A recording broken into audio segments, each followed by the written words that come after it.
Hi everyone. I'm sitting in the orchard talking to the chickens, and I thought I'd just update you all because today is the 6th of July. It's been a month since we got the keys for Stony Creek, and so a month since we've been on the farm. And I thought I'd just check in and let you know how I'm going, we're going. At the moment, Robert is driving back from Brisbane collecting our farm ute, or our truck that we'll be using here. It's got a tow ball on it, which will be great. We actually need some form of vehicle that can tow a trailer so that we can pick up stock, pick up mulch, pick up all sorts of stuff, because currently our cars can't do that. They don't have a tow ball. And the farm ute that is here is not working, like a lot of things. So yeah, 1 month in, how are we going? We're still really, I guess, in the early stages of moving. We've still got so many boxes that need to be unpacked. And when, like I've said, you move from a 6-bedroom house to a 3-bedroom, there'll be a lot of boxes that will probably never get unpacked. There's just not as much room to put stuff. So how are we travelling? I'm still really amazed that I live on a farm now, and it is so quiet and peaceful. Where I lived in Melbourne, we lived at the back of a train line, so in the mornings I would know what time it was because I could hear the train going past. But in the mornings here, it's not until it's light that you hear the birds, apart from we do have a little pond close to our bedroom, and there are lots of frogs. And the frogs croak all night. I don't know whether it's frog mating season or frogs always do that, but they're quite noisy. But still, in the scheme of things, that's not too bad. You can probably hear the chickens talking around me.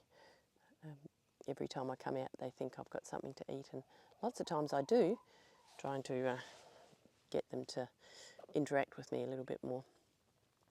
So what has been the challenges of moving to a farm? Probably one of the trickiest things is moving to a house that needs a little bit of work, needs some renovation, and it's certainly a lot colder in the house. The weather where we live is not that cold, apart from we've had some really frosty mornings, but it's just the house isn't, you can't heat it up as quick as we're used to. We don't have ducted heating, we don't have a button we push to make the house warm. We have to use the fire, but we have got purchased a new heater for the bedrooms, which is good. And I think I'm not cold today, so whether or not I'm getting used to it, but it just takes some getting used to, and that's something different. We are on tank water, so there's a lot of things that we have to rely on and make sure that we make good use of. But apart from that, the house itself is very cosy at night when the blinds are closed and the fire's on. It's very lovely. And as I say, it's so quiet. This morning when I went for a walk to check the animals, to check that they had enough water, and I had to fill up their water tank, Millie was barking and she saw a couple of kangaroos jumping around, which is something I didn't used to see in the morning. And there's lots of other animals that live here that I haven't seen yet. There's clearly wombats that live around, and I'll have to take you down. There's a massive big, I'm assuming it's a wombat hole down on the creek, and it's massive. So yeah, the challenges, well, a couple of weeks in, one of our cows died. That was probably the biggest challenge we've faced so far. I mean, the poor old thing was limp and lame. I think she was probably like that when we got here, and we got the vet out a couple of times, and she just went downhill, and we knew as good stewards of the land and responsible animal owners, we had to do the right thing. And how you do that when you move to a farm, when you don't have the resources. Luckily, we've met our neighbour, and he helped us with that. So what do you do with a cow? I contacted the vet, and from what they told me and other people, it's our responsibility to bury the cow. So that she was a very big cow, so we had to then find out how to do that, which means get an excavator and dig a very, very big hole.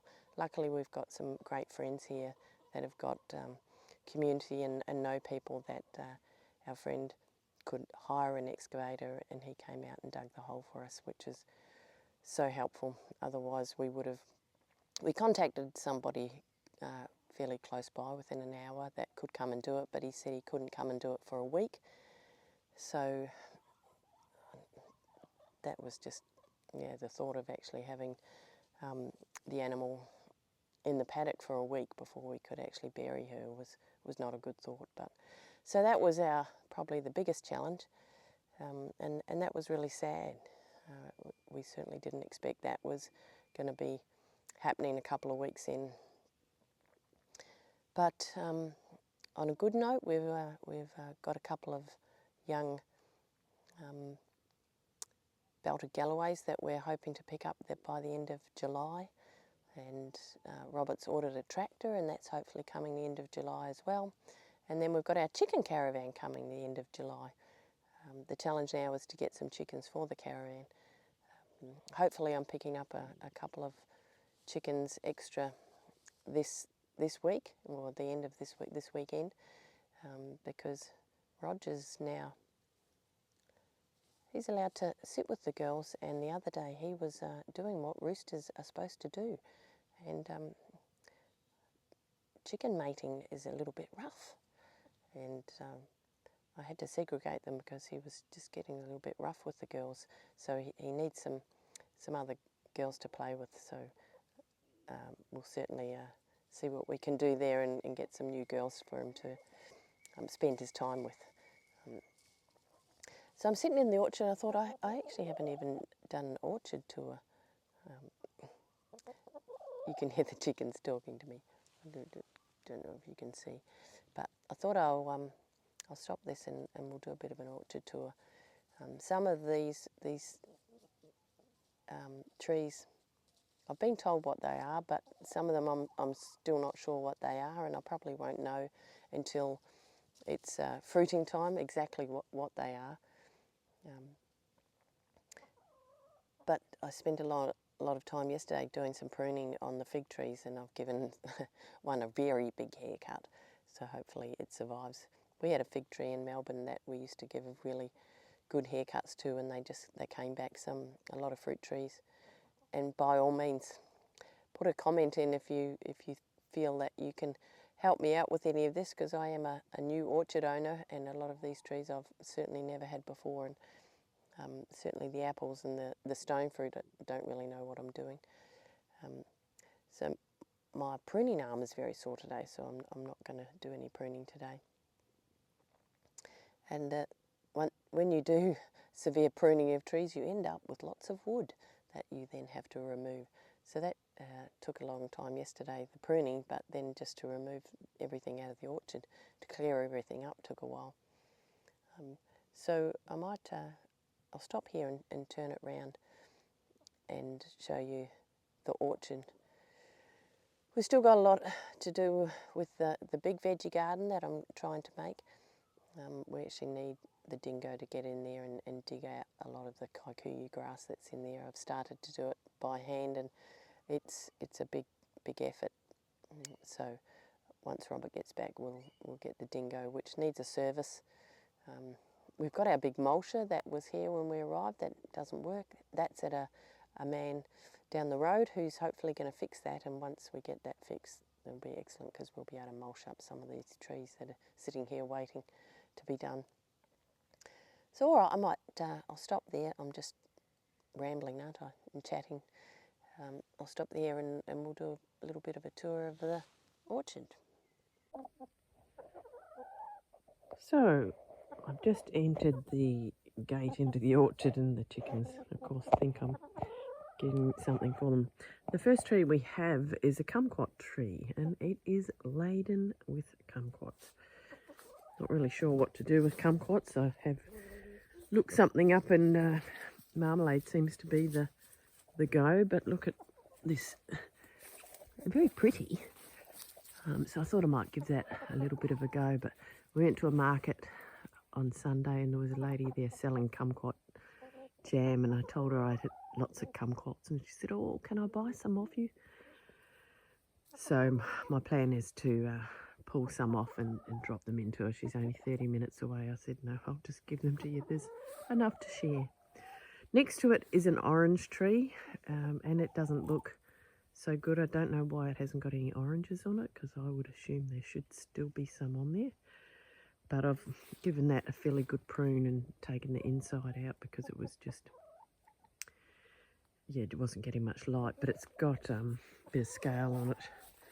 So I'll have to sort that. Next to that's a mandarin tree that I gave a bit of a prune to yesterday and haven't cleaned it up. Just topped it a little bit and cleared out the middle. And it too hasn't, I think it's got one or two little mandarins, but not a lot. We had a lot of mandarin trees in Melbourne, so hopefully we can sort that out. They're all following me. So we come over to the first fig tree. There's 3 fig trees. This is the biggest one that I started giving a haircut to yesterday, and I've left some of the top bits because my arm got too sore, but I will finish that off. I won't prune it as severely as this one, just in case I don't get any fruit. But our tree in Melbourne, we used to give it a really good prune and it would come back, and I think that's what this needs. Next to that is the quince tree that I showed you the other day with all these weird knobbles on them. I don't think that says it's a very healthy tree, but we'll see what it does this year.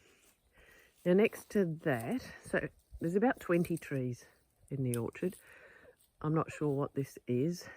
I've got a sneaky suspicion it's a plum tree, and I've topped that a little bit. It might need some more. And then beside that, I think they're both the same tree, and I think they're cherry trees.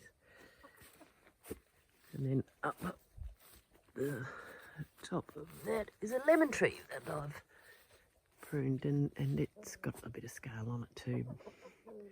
So it needs a bit of TLC. I've planted, there was a couple of extra spots in the orchard when we arrived. That's a little peach tree that I was given through by my work colleagues. So that's a nice spot for it. And this is a cherry tree that I bought from home as well. And so hopefully that is going to do well. Did you see Roger running in for some reason? That tree, I'm not really sure, but I think it's possibly an apricot, looking at the trunk. And the little buds, I'm not really sure, but I've given it a bit of a prune, but I probably need to do more. I just feel a bit scared. I don't want to chop all the goodness off. This tree, no idea what this is. It's a stone fruit of some description, so we'll find out. And this is another fig tree, and I've given that only a light prune. So the 3 figs, one's heavily pruned, one's semi, and this one I've been a bit ginger with that one. This is a pear tree, and I need to look at this a little bit more too. But I did have some pears off this tree when we purchased the property, and they're quite nice. Then there's 1, 2, 3, 4 stone fruit, and I think they're a mix of nectarines and peaches. One of them's a funny little tree, and we'll see what it produces, because it's a bit of a poor excuse for a tree, really, isn't it? But it has got some new growth, so we'll see what happens there. This one here, they look very old trees, but this, I've cut off enormous amounts and big branches that were really not looking very good. And there's still a couple of branches there that are damaged, but I'm just leaving that. That's a lemon tree. Yeah, if I had my ideal orchard. I wouldn't have any citrus in here because they don't really need to be. There's some sort of flowering daisy at the back there, and I'd like to pull it out and use the ground, but the chickens actually like resting under there, so I'll leave it for a moment. And then the last 3 trees are all apple trees, which I think I've shown you before. I haven't pruned these as yet. From what I've read, pruning's best to be done once all the leaves have fallen off, and cut back all these shoots. One of the trees is a Granny Smith, I'm not sure which one. And then there's, oh, hello Roger.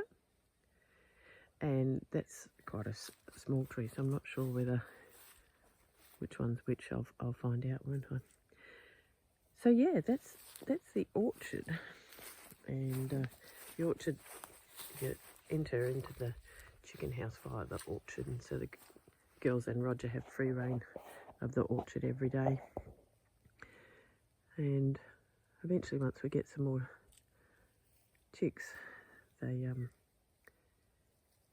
will be able to scratch and do a little bit more to the grass. But currently, oh, did you see that? Roger's getting a bit feisty. So yeah, that's my beautiful orchard. I do love it. I'm really looking forward to seeing what happens in spring when all the buds start coming on, and certainly summer and autumn when it fruits. So yeah, but I might go get a bucket and pick some of these kumquats. I had some the other day. I read somewhere and I listened to someone saying that you can actually pick kumquats and eat the whole skin, because the skin is quite sweet. It's the sweetest part of it. And yes, you can do that. I wouldn't call it sweet, but they're edible. But it is a nice tree. So there's the orchard. Thanks for hanging out with me today and listening to my chat. And certainly, pop anything in the comments of anything you'd like to see a little bit more of, or show you around the farm a little bit more, or talk about. I'm more than happy to do what you think you'd like to see more, or talk. We'll talk soon.